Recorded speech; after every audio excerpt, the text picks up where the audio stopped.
नमस्कार, बहुत स्वागत है आपका न्यूज 18 के डिजिटल प्लेटफॉर्म पर। मैं हूं प्रशांत कटारे। तो बताएंगे आपको आखिर कैसे बांग्लादेश में सरकार गठन से पहले ही सियासी उठापटक शुरू हो गई है। जमाते इस्लामी पार्टी की धमकियां शुरू हो गई हैं। क्या है अंदर की सियासत, जानिए आज के इस वीडियो में। तो बांग्लादेश की राजनीति में एक नई शुरुआत हो रही है, लेकिन इससे पहले ही वहां की खींचतान शुरू हो गई। पीएम के तौर पर तारिक रहमान ने शपथ ले ली है, लेकिन आपको बता दें जमाते इस्लामी पार्टी की ओर से धमकियां मिलनी शुरू हो गई हैं कि जुलाई चार्टर लागू नहीं हुआ तो वे शपथ ग्रहण में नहीं आएंगे। यह अंतरिम सरकार के मुखिया रहे मोहम्मद यूनुस के लिए भी खतरा है। तो बांग्लादेश की राजनीति में यह नया अध्याय शुरू हो चुका है। साल 2026 के आम चुनावों में बांग्लादेश नेशनलिस्ट पार्टी की भारी जीत के बावजूद संवैधानिक सुधार परिषद को लेकर विवाद गहराता जा रहा है। तारिक रहमान के प्रधानमंत्री पद की शपथ ग्रहण से ठीक पहले शुरू हुई इस राजनीतिक हलचल ने देश के लोकतंत्र को नई चुनौतियों से सामना करा दिया है। बीएनपी के सांसदों ने संसद सदस्य के रूप में शपथ तो ले ली, लेकिन सुधार परिषद की सदस्यता की शपथ से इनकार कर दिया। ये कदम मोहम्मद यूनुस की अंतरिम सरकार के जुलाई चार्टर को लागू करने के एजेंडे को बड़ा झटका माना जा रहा है। मुख्य चुनाव आयुक्त नासिर उद्दीन ने मंगलवार को संसद के साउथ प्लाजा में शपथ दिलाई, लेकिन बीएनपी की अस्वीकृति ने जमाते इस्लामी और नेशनल सिटीजन पार्टी जैसे दलों को भड़का दिया है। अगर बीएनपी परिषद में शामिल नहीं होती तो वे भी शपथ से दूर रह सकते हैं। और कॉक्स बाजार 1 से निर्वाचित बीएनपी सांसद सलाउद्दीन अहमद ने कहा कि उनके सांसद सुधार परिषद के सदस्य के रूप में नहीं चुने गए और मुख्य चुनाव आयुक्त को ऐसी शपथ दिलाने का कोई संवैधानिक अधिकार नहीं है।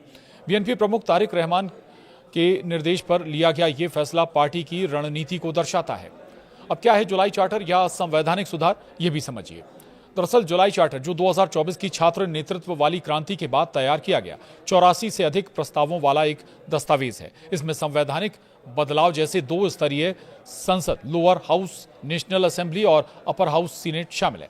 वहीं प्रधानमंत्री के लिए 2 कार्यकाल की सीमा, मौलिक अधिकारों का विस्तार और सत्ता का विकेंद्रीकरण इसमें शामिल है।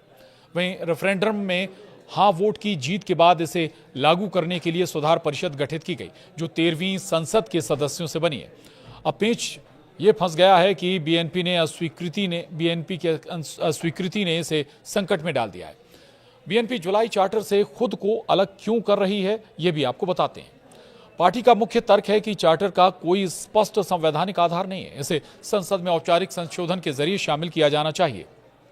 वहीं बीएनपी शुरू से कुछ हिस्सों से असहमत रही, जैसे आनुपातिक प्रतिनिधित्व और अपर हाउस का डिजाइन, जो उनकी बड़ी बहुमत को कमजोर कर सकता है। हालांकि तारिक रहमान ने रेफरेंडम में हाँ वोट का समर्थन किया, लेकिन पार्टी इसे पूरी तरह बाध्यकारी नहीं मानती। बीएनपी का मानना है कि सुधार केवल चुनी हुई संसद के जरिए किए जा सकते हैं, न कि अंतरिम सरकार के जरिए। वे इसे अपनी सत्ता को बंधक बनाने की साजिश के रूप में देखते हैं, जो यूनुस सरकार के एजेंडे को आगे बढ़ाने का प्रयास है। ब्लिट्स अखबार के संपादक सलाउद्दीन शुएब चौधरी ने एक्स पर लिखा कि यूनुस ने इस परिषद के जरिए लोकतंत्र को बर्बाद करने की कोशिश की। बीएनपी की ये अस्वीकृति उनकी चुनावी जीत को मजबूत करने की रणनीति है, लेकिन इससे राजनीतिक अस्थिरता बढ़ सकती है।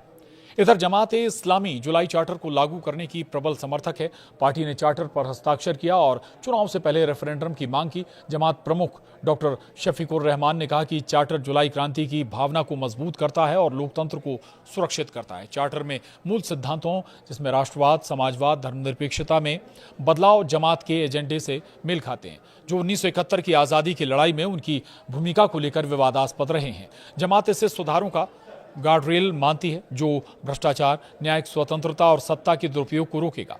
चुनाव में जमात गठबंधन ने 77 सीटें जीती, जो उन्हें मुख्य विपक्षी बनाती है।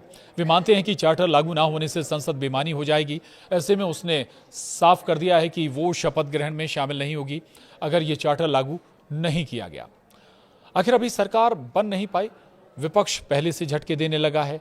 ये गतिरोध बांग्लादेश के राजनीतिक परिदृश्य को प्रभावित कर रहा है। बीएनपी की जीत ने उन्हें मजबूत बनाया, लेकिन सुधारों पर असहमति से सड़क प्रदर्शन और अस्थिरता का खतरा बना हुआ है। जमात और एनसीपी की धमकी से संसद की वैधता पर सवाल उठ सकते हैं।